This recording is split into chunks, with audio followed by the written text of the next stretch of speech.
The biggest risk that I think is involved in this mission is human failure. As soon as it is developed and tested in a chamber, it will function. But the human person, you never know if it will deliver.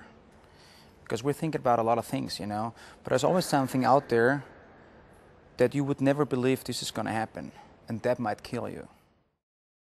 If I thought this was a suicide stunt, I and all the real experts that are a part of this team would never have had anything to do with this. I mean, you've got the world's expert like Joe Kittinger, you've got test pilots, you've got a huge array of aerospace experts. We're not doing this as a stunt, we're doing this as a demonstration that an upper atmospheric bailout and free fall and re-entry are possible. So what we're doing out here at the Antelope Valley Fairgrounds is to take Felix up on a bungee platform where he's going to step off and get the sensation of what that exit is going to be like. So you wouldn't normally think of bungee jump in terms of prepping for a high altitude jump, but it gives him the sensation of what it's like to step off that platform and try and control that forward rotation. A step into the unknown is always difficult. We still have an unknown, which means what happens to the human body when you break the speed of sound.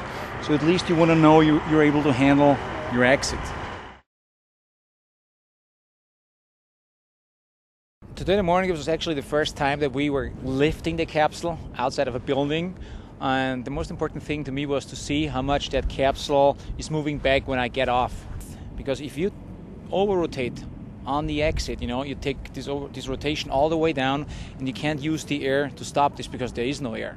We had no idea what's going to happen to the capsule as he slides the seat forward, as he climbs out, and as he hops off.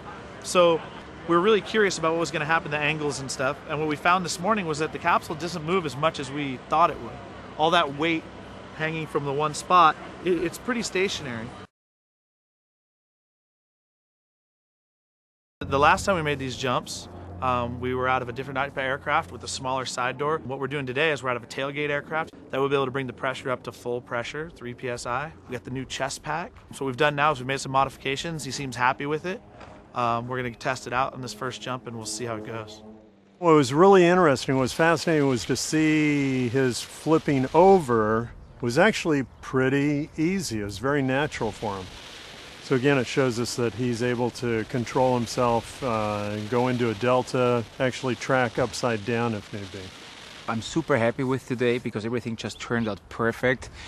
You need a lot to practice, and every time when you practice something, you find out about stuff. Yeah. And then you change it, you go back to your facility, you change it, next time you come back, you test it again, and if it's perfect, you move on.